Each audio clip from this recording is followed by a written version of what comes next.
I never thought my own son would abandon me like this. 64 years old, just 3 days after open heart surgery, I lay alone in a cold hospital room, staring at my phone in shock. My son had blocked my number. The nurse said I was being discharged in 2 hours, but I had no one to pick me up, no money for a cab, and my apartment was 40 miles away in a neighborhood I could barely afford. After sacrificing everything for him, I was completely alone. I was 64 years old. And for the first time in my life, I understood what it meant to be truly abandoned. Let me back up. My name is Thomas Reeves. For 37 years, I was a postal carrier in Columbus, Ohio. Rain, snow, heat waves that melted the asphalt under my feet. I walked those routes until my knees gave out and my back couldn't take it anymore. I retired at 62 with a pension that barely covered rent and groceries. But I was proud.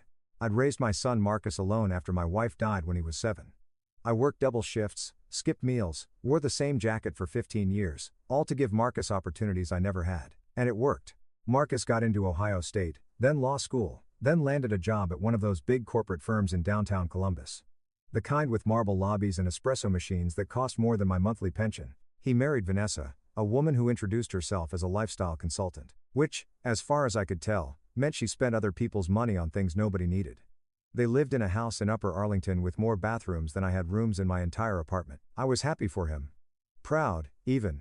Sure, the visits became less frequent. Birthday calls got shorter. Christmas became a text message with a gift card to a restaurant I couldn't afford to eat at, even with the $50 on it. But he was busy, successful, that's what I told myself. Then came the chest pains. At first, I ignored them. Old age, I thought. Stress from trying to figure out how to pay for the leak in my bathroom ceiling. But one Tuesday morning, I collapsed in the parking lot of my building. My neighbor, Mrs. Chen, found me and called 911. The doctors said it was serious. Triple bypass surgery. I'd need it within a week or I might not make it to 65. The surgery alone was $30,000. My Medicare would cover most of it, but not everything. And I'd need somewhere to recover, someone to help me for at least 2 weeks. I called Marcus. It took him 6 hours to call back. When he did, there was noise in the background, voices, laughter. He was at some kind of event. "Dad, this is really bad timing," he said. I could barely hear him over the music. "Vanessa and I are at a charity gala. Can I call you tomorrow?" "Marcus, I'm in the hospital. They're saying I need heart surgery." The background noise became muffled. He must have stepped outside. "What? When?" "They want to do it Friday." "I'm scared, son. I need you to be here." There was a pause. "A long one. Friday? Dad, I have a deposition Friday. It's been scheduled for months. I can't just." "Marcus, please. I might die." Another pause. "You're not going to die, Dad. You're tough. You raised me, didn't you? Look, I'll try to visit over the weekend. After the surgery." "Okay." He didn't visit that weekend, or the next. He sent a text the day of my surgery. "Good luck, Dad. You've got this." That was it. No call, no visit, nothing. The surgery was terrifying. They cracked open my chest, rerouted my blood vessels, and when I woke up, I felt like I'd been hit by a truck. The pain was everywhere, but worse than the physical pain was the emptiness. I was in a recovery room with 3 other patients, all of them with families crowded around their beds, wives holding hands, children bringing flowers, grandchildren showing off report cards. My bed one, just machines beeping in a window that looked out at the parking garage. On the 3rd day, a nurse came in. Her name was Patricia. She was one of those nurses who'd seen everything and had no patience for nonsense. She'd been checking on me regularly, and I think she'd noticed I never had visitors. "Mr. Reeves," she said, reading my chart. "You're being discharged this afternoon. We need to know who's picking you up and what your home care situation looks like." "I'll figure it out," I said. She looked at me over her reading glasses. "You just had open heart surgery. You can't drive. You can't lift anything over 5 pounds. You can't climb stairs without help. You need someone at home with you for at least a week." "I'll manage." "Mr. Reeves, this isn't optional. Hospital policy. We can't discharge you without a care plan." "Then I'll call a cab. My apartment's on the 1st floor." "I'll be fine," Patricia said. "Do you have anyone? Family? Friends?" I thought about lying, but what was the point? "My son, but he's busy." She didn't say anything. She'd heard that before, I'm sure. "I'll see what I can do. Give me an hour." I lay there feeling humiliated, 64 years old, and I couldn't even arrange a ride home from the hospital. I'd spent my entire life being self-sufficient, never asking anyone for help. And now I was completely helpless. I thought about calling Marcus again, but my pride wouldn't let me.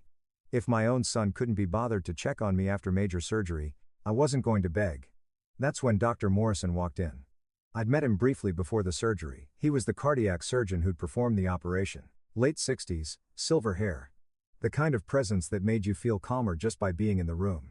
He usually had residents trailing behind him, but today, he was alone. "Mr. Reeves," he said, pulling up a chair next to my bed. "How are you feeling?" "Like someone cracked open my chest," I said. He smiled slightly. "That's accurate. I did crack open your chest, and I put it back together quite nicely, if I do say so myself." He picked up my chart, scanned it, then set it down. "Patricia tells me you're having trouble arranging a ride home. I'll figure something out. She also tells me you live alone, 40 miles from here. No family support." I said I'll figure it out. Dr. Morrison was quiet for a moment. He had this way of looking at you like he could see right through whatever you were trying to hide. "Mr. Reeves, I'm going to be direct with you. You cannot go home alone, not yet. You need someone checking on you, helping with medications, making sure you're eating properly, watching for signs of infection or complications. Without that, you have a significant risk of readmission or worse. What do you suggest?" "I can't afford a nursing facility. My pension barely covers rent." He leaned back in his chair. "I have a suggestion. It's unconventional, but hear me out." He paused as if choosing his words carefully. "I have a large house, more space than I know what to do with since my wife passed. I also have a full-time nurse on staff for my own health needs. What if you stayed with me for the next 2 weeks?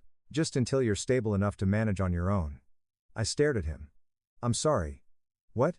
"You'd have your own room, proper care, meals, everything you need to recover safely." "Dr. Morrison, I can't. That's not why would you even offer that?" He stood up and walked to the window, hands in the pockets of his white coat. "Let me ask you something. Do you remember working the Riverside route about 35 years ago?" I was confused by the change in subject. "I worked that route for almost 10 years. "Why?" "There was an apartment building on Maple Street, 4 stories, red brick. You remember it?" "Sure. Building 447. What about it?" He turned to face me. "January, coldest winter in 20 years. There was a young medical student living on the 3rd floor, poor as dirt, working nights at a gas station to pay tuition. One day, he found an envelope in his mailbox. No return address. Inside was $500 in cash and a note that said, 'Keep going. Someone believes in you.'" My chest tightened, and it had nothing to do with the surgery. "That was 35 years ago. How do you I was that medical student, Mr. Reeves. That $500 paid for my anatomy textbooks and a month of groceries. More importantly, it came at a moment when I was ready to quit. I was exhausted, broke, and starting to think I'd made a terrible mistake trying to become a doctor. That money, that note, it kept me going. I didn't know what to say. I'd done that a few times over the years. When I saw someone struggling, really struggling, I'd scrape together what I could and leave it for them. I never wanted credit, never told anyone. I'd forgotten about most of them. I never forgot that kindness." Dr. Morrison continued, "I didn't know who sent it until 2 weeks ago when I was reviewing your file before surgery. I saw your name and remembered. Thomas Reeves, postal carrier, Riverside route. I went through my old journals. Yes, I keep journals and confirmed it. Same name, same building, you didn't have to remember that. But I did. And when Patricia told me you had no way home, I saw an opportunity to repay a 35-year-old debt. It wasn't a debt. I didn't do it for payback. I know, but I'm offering anyway. 2 weeks. Let me help you recover. Consider it one act of kindness repaying another." I wanted to say no. Pride is a funny thing. Even when you're desperate, it makes you want to refuse help. But I was tired, so tired. And the thought of struggling alone in my apartment trying to change bandages I couldn't reach, climbing stairs I could barely manage, it terrified me. "Okay," I said quietly. "Thank you." Dr. Morrison smiled. "Good, I'll make the arrangements. We'll move you this afternoon. And Mr. Reeves? Call me James. We're past the doctor-patient formality now." That afternoon, James's driver, an older gentleman named Robert, picked me up in a Mercedes that was probably worth more than I'd earned in my entire career. The drive to James's house took about 20 minutes. We went through neighborhoods I'd only seen on television, tree-lined streets, houses set back from the road, gates and circular driveways. James's house wasn't just big, it was a mansion. 3 stories, stone and brick facade, gardens that looked like they required a full-time staff. Robert helped me inside, where a nurse named Helen was waiting. She was professional but warm, showing me to a guest room on the 1st floor that was larger than my entire apartment. "Dr. Morrison thought you'd be more comfortable down here," Helen explained. "No stairs. Bathroom right through that door." I'm just down the hall if you need anything. I'll be checking on you 3 times a day and managing your medications. The room had a fireplace. A fireplace in a guest room. There was a reading chair by the window, a television, and a bed that looked like something from a fancy hotel. I sat down on the edge of the bed and it was so soft I thought I might sink through to the floor. James appeared in the doorway. Everything all right? This is too much, I said. I can't. This isn't. It's a room I'm not using. Consider it yours for the next 2 weeks. Now rest. Dinner is at 6:00. Helen will come get you, or if you're too tired, she'll bring it here. That first night, I couldn't sleep. Partially because of the pain, partially because I was in a stranger's house, even if that stranger had good reasons for helping me, but mostly because I kept thinking about Marcus, my son, the boy I'd raised alone, who couldn't even be bothered to visit me in the hospital, who had blocked my number when I tried to call him the day before. Around midnight, I heard footsteps in the hallway. Then a soft knock. Come in, I said. James entered wearing a bathrobe and reading glasses. Saw your light was on. Can't sleep? Pain's not too bad? Just thinking. He sat in the reading chair. About your son? How did you? Patricia mentioned it. I'm sorry, I know that particular pain. Not from a child, but from people you expect to be there who simply aren't. I don't understand it. I gave him everything, worked myself half to death to make sure he had opportunities, and now that I need him, he's just gone.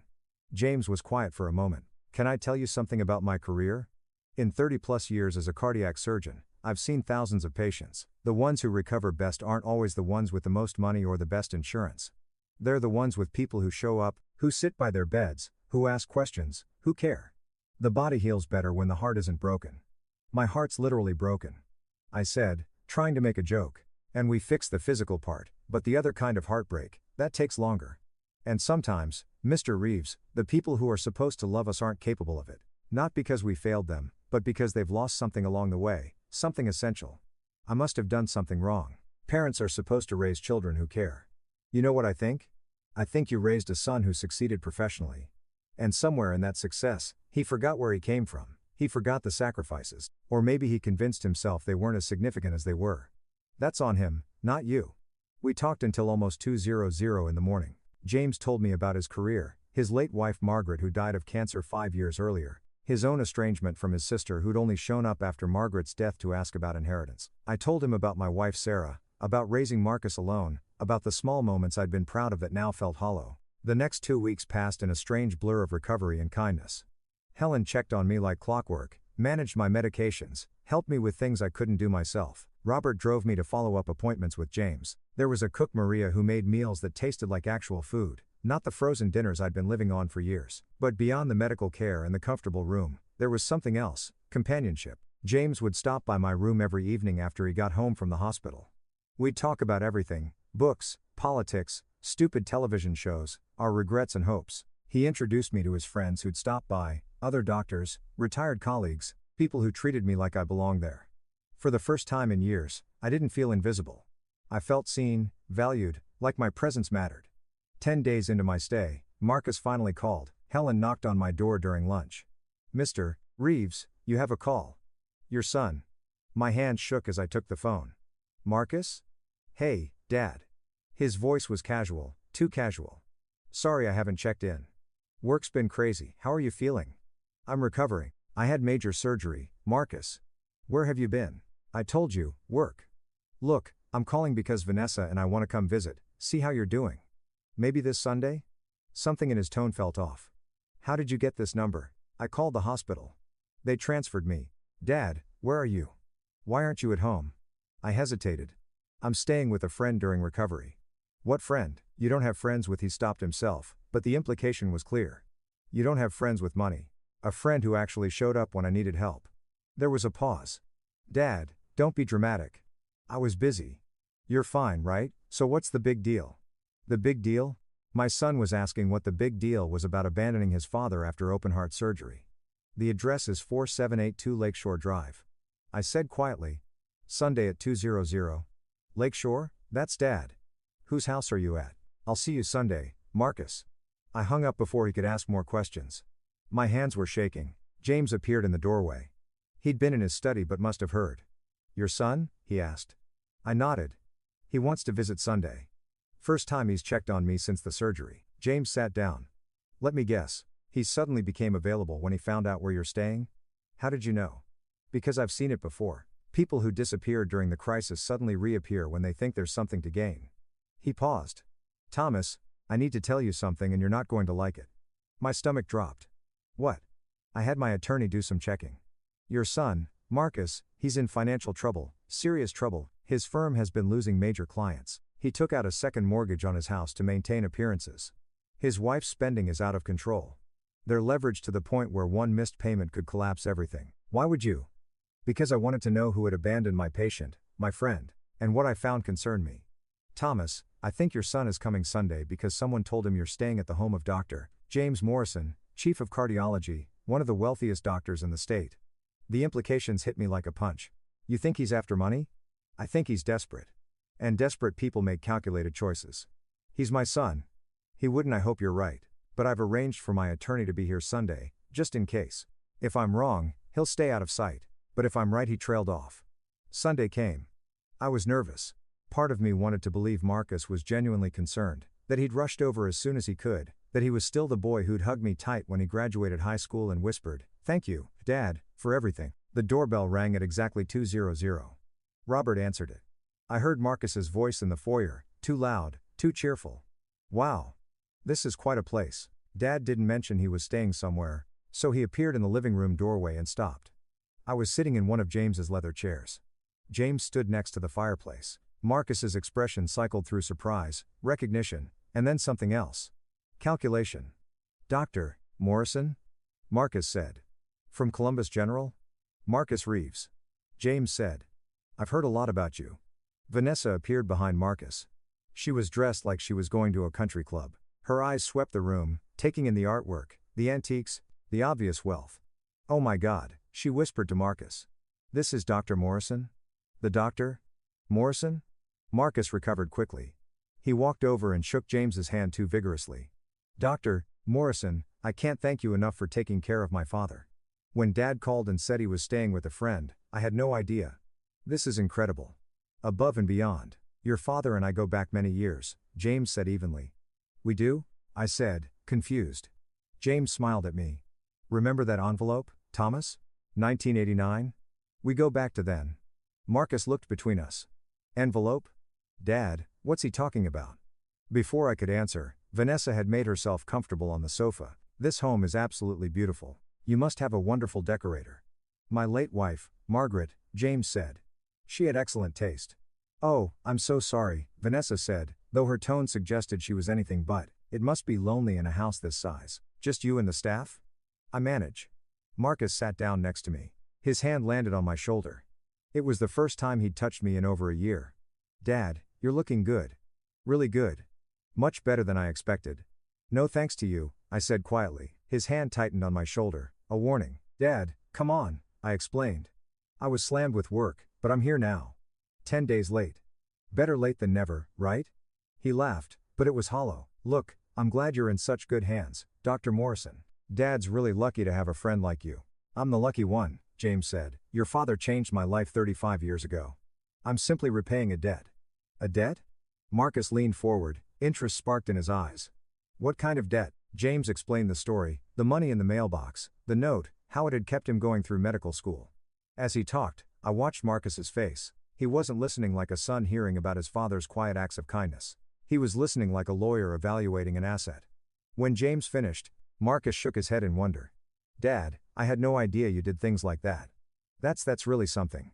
Your father is a remarkable man, James said. Which is why when he needed help and his family wasn't there, I wanted to make sure he was taken care of. The word family hung in the air like an accusation. Marcus flinched. Vanessa, oblivious, was examining a vase on the side table. Are these Ming Dynasty? She asked. Dynasty replicas, James said. The real ones are in the vault. Vanessa's eyes lit up. You have a vault? Before James could respond, Marcus stood up. Dr. Morrison, could I speak with you privately about Dad's care plan?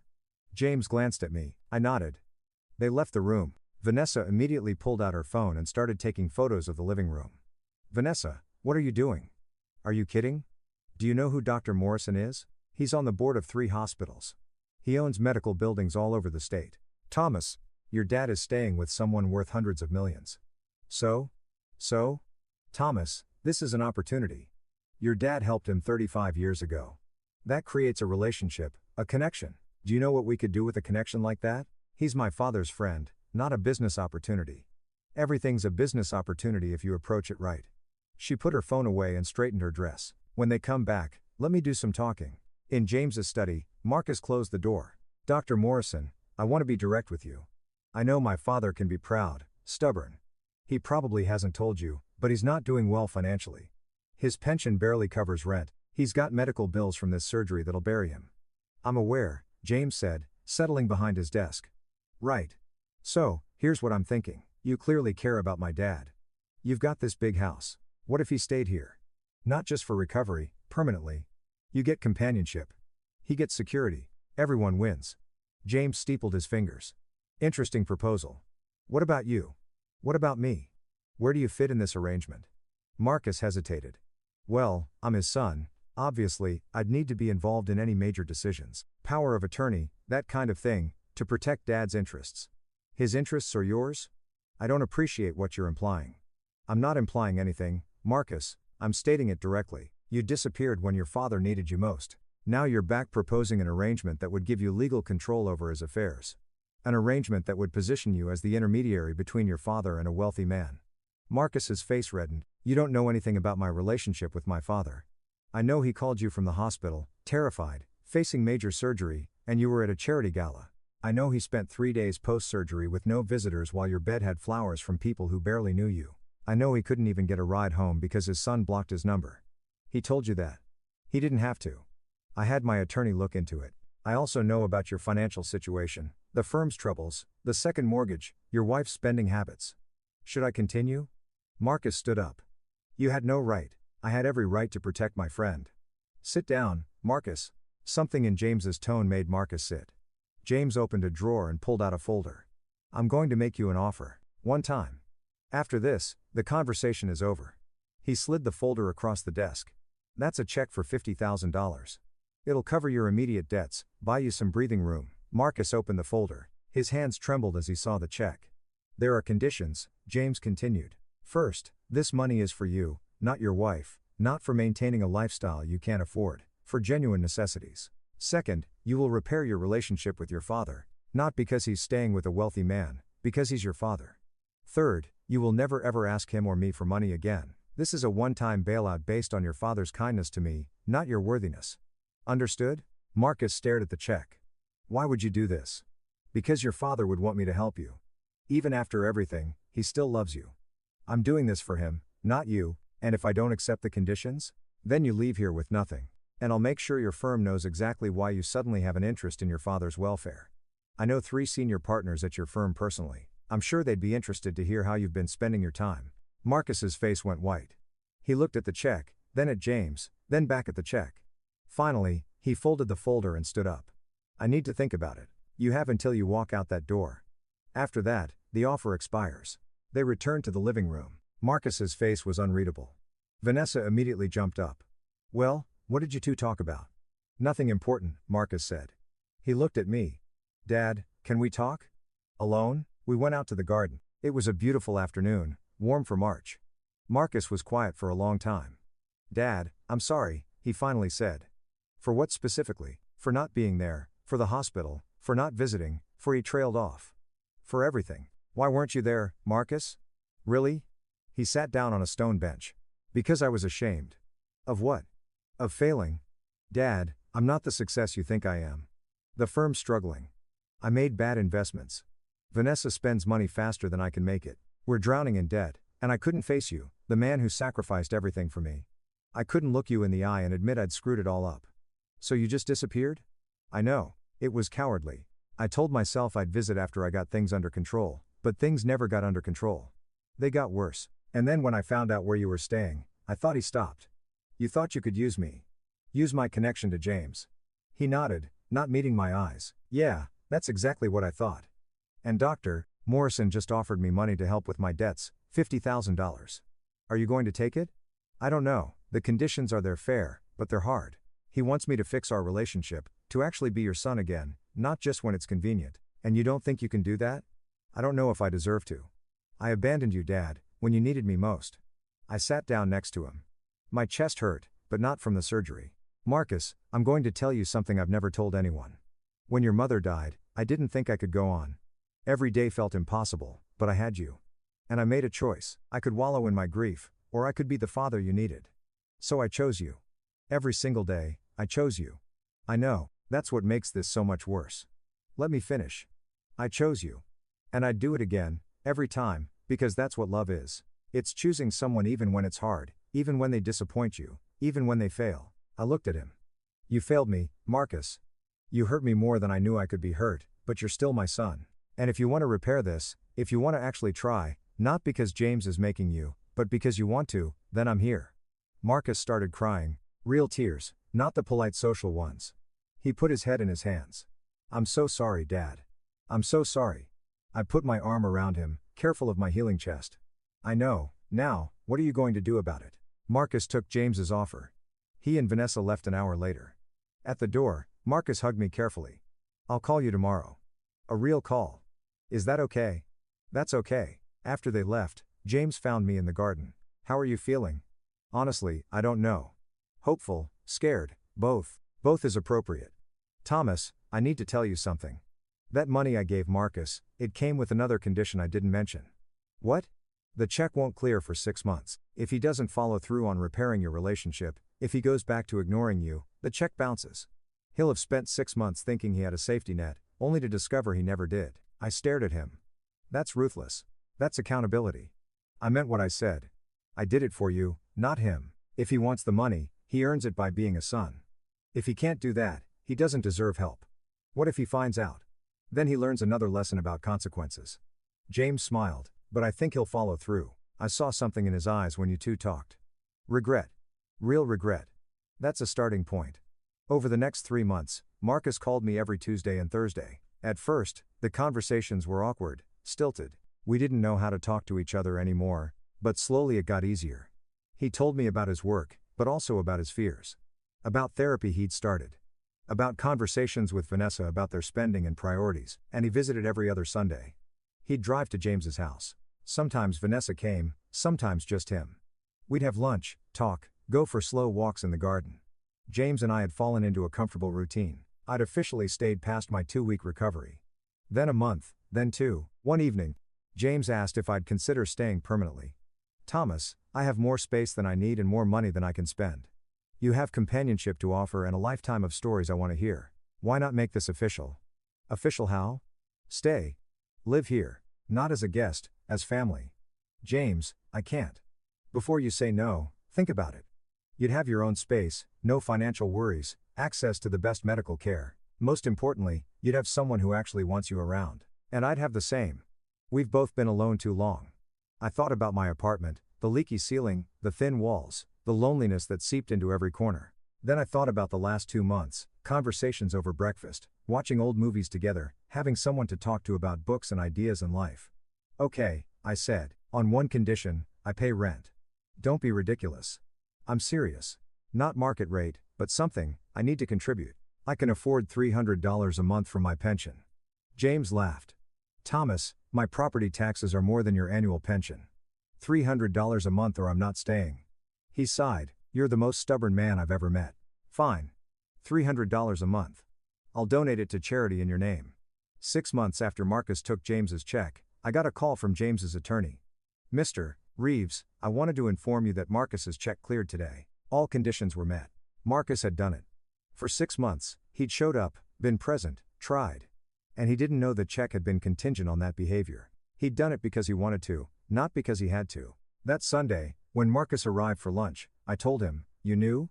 He asked, stunned. You knew the whole time? James told me after you left that first day. And you didn't say anything? Would it have mattered? Would you have behaved differently? He thought about it.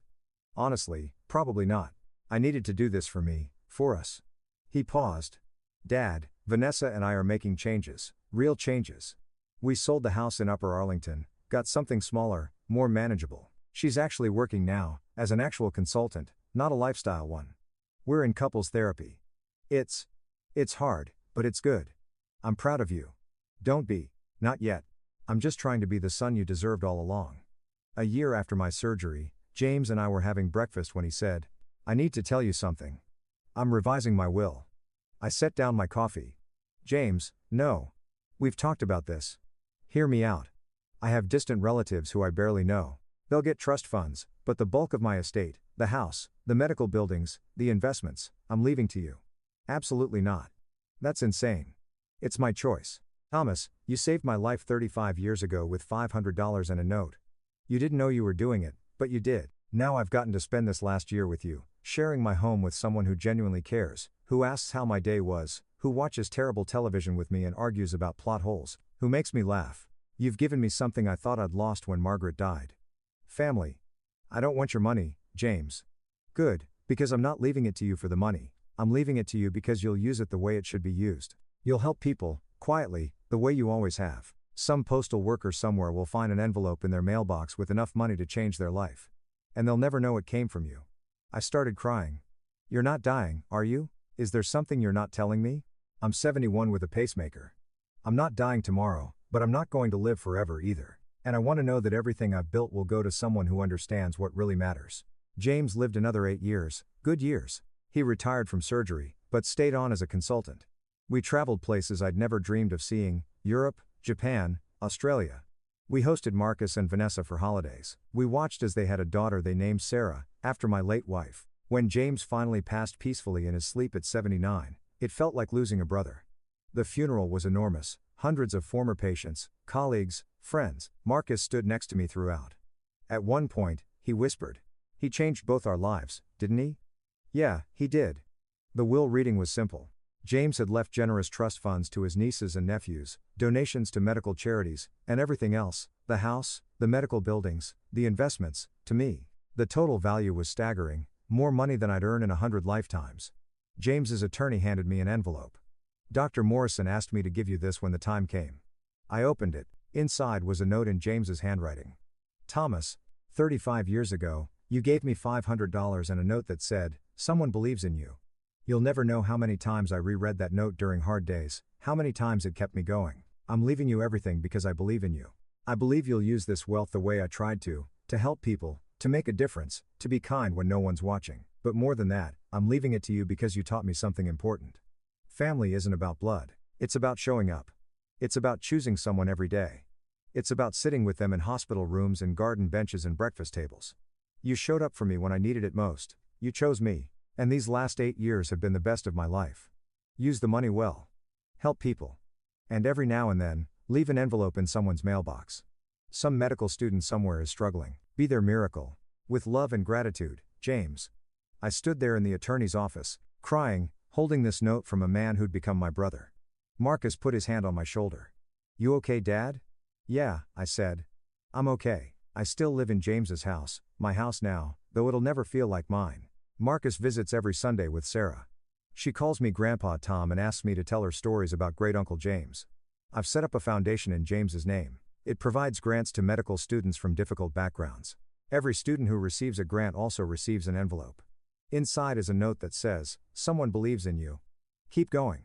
I've left anonymous envelopes in mailboxes all over the city, usually $500, sometimes more. I'll never know whose lives they change, but I hope somewhere someone is holding one of those notes at their darkest moment and finding reason to continue.